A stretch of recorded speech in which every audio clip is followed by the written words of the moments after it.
colegas aí da sala do curso de Direito. Hoje nós vamos falar aqui do tema adoção versus reverso e o papel do Conselho Tutelar nesse processo de adoção, no processo de acolhimento da criança. Comigo aqui hoje vai participar a Marlene Gomes, conselheira tutelar, e a Racibe Garcia, também aqui do Conselho Tutelar Leste de Caldas Novas. Boa tarde a todos, sejam bem-vindos ao Conselho Tutelar Leste. Estamos à disposição, Gélis.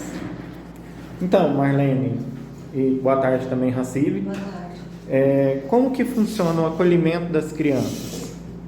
Pode falar, Racibe. Olha, o nosso atendimento, ele vem por diversas formas. Primeiro, diz que 100 por telefone, nós temos o plantão 24 horas e também presencial. A sede fica aberta das 8 às 6 da tarde.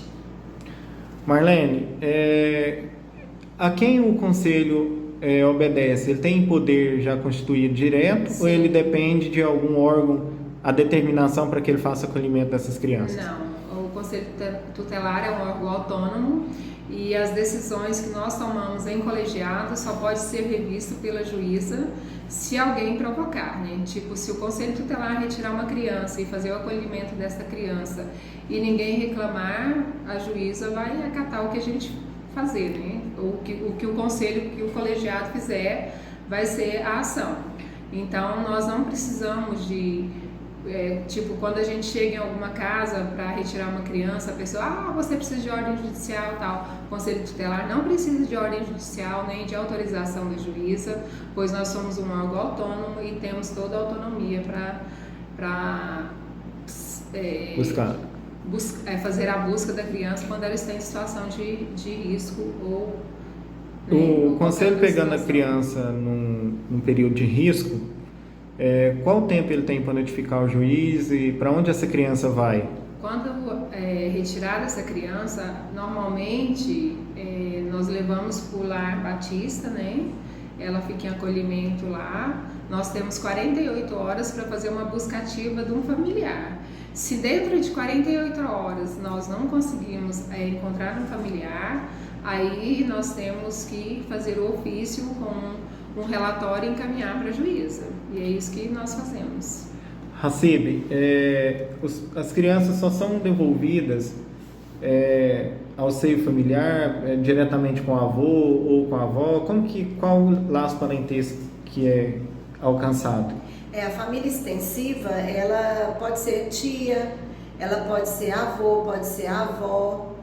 Então tem que ter um vínculo sanguíneo, isso registrado no papel, porque tem pessoas que dizem que é uma tia, ou já aconteceu de pai reclamar por essa criança, mas na certidão de nascimento não consta o nome do genitor, então não é entregue a esse pai, porque a lei ela não fala, né? A lei ela escreve.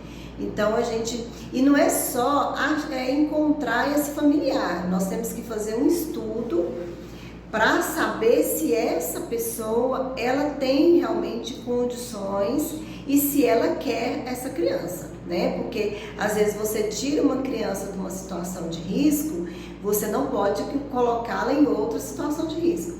Se essa família extensiva não foi encontrada ninguém apto, né, e que queira essa criança, a nossa melhor atitude, deliberação é o acolhimento institucional. E quando há adoção e de repente a família que recebeu a criança não quer a criança, arrepende da adoção? Hoje é mais difícil esse arrependimento, porque hoje a adoção ela não pode ser feita de forma que não seja judicial. Então, assim, a pessoa que quer adotar uma criança, ela entra no cadastro único de adoção, que ela é nacional, ela se registra ali, aí ela vai passar por uma triagem, depois dessa triagem ela vai fazer um curso, e depois desse curso, muitas pessoas, uma grande parte, desiste da adoção, porque percebeu que aquele intuito de adotar era apenas algo emocional, né? No ímpeto de adotar, mas não era bem aquilo que ela queria. Então, depois desse curso, é que a pessoa vai estar apta a ir para esse sistema de adoção.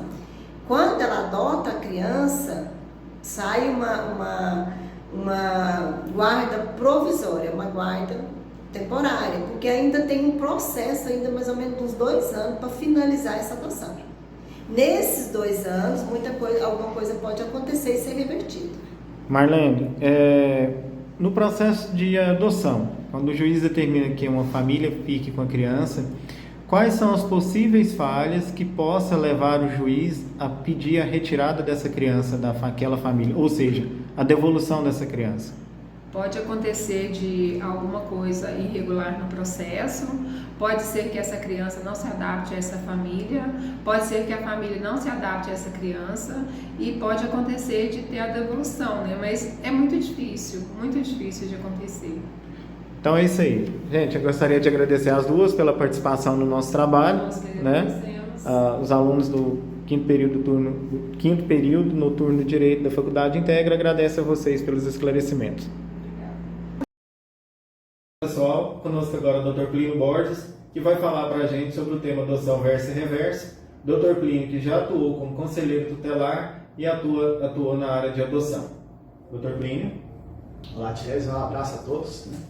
Vamos aqui falar um pouco deste assunto que a nós é muito caro, porque eu atuo nessa área específica desde lá no ano de 2008, quando eu comecei a trabalhar no CREAS. Onde lá a gente já trabalhava com as crianças, vítimas de violência, crianças e adolescentes. Depois a gente foi trabalhar no Conselho Tutelar diretamente com os casos em que se destruía o poder familiar, né? Se destruía o pátrio poder, que depois virou poder familiar.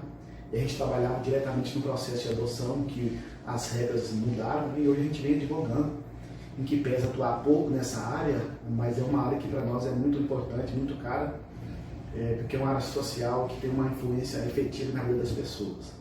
Então vamos tentar trazer aqui um pouco do conhecimento que nós temos, não é muito aprofundado, mas que já é o suficiente para a gente ter uma base. O processo de adoção ele veio ao longo dos tempos sofrendo adaptações para que ele pudesse ser mais rápido.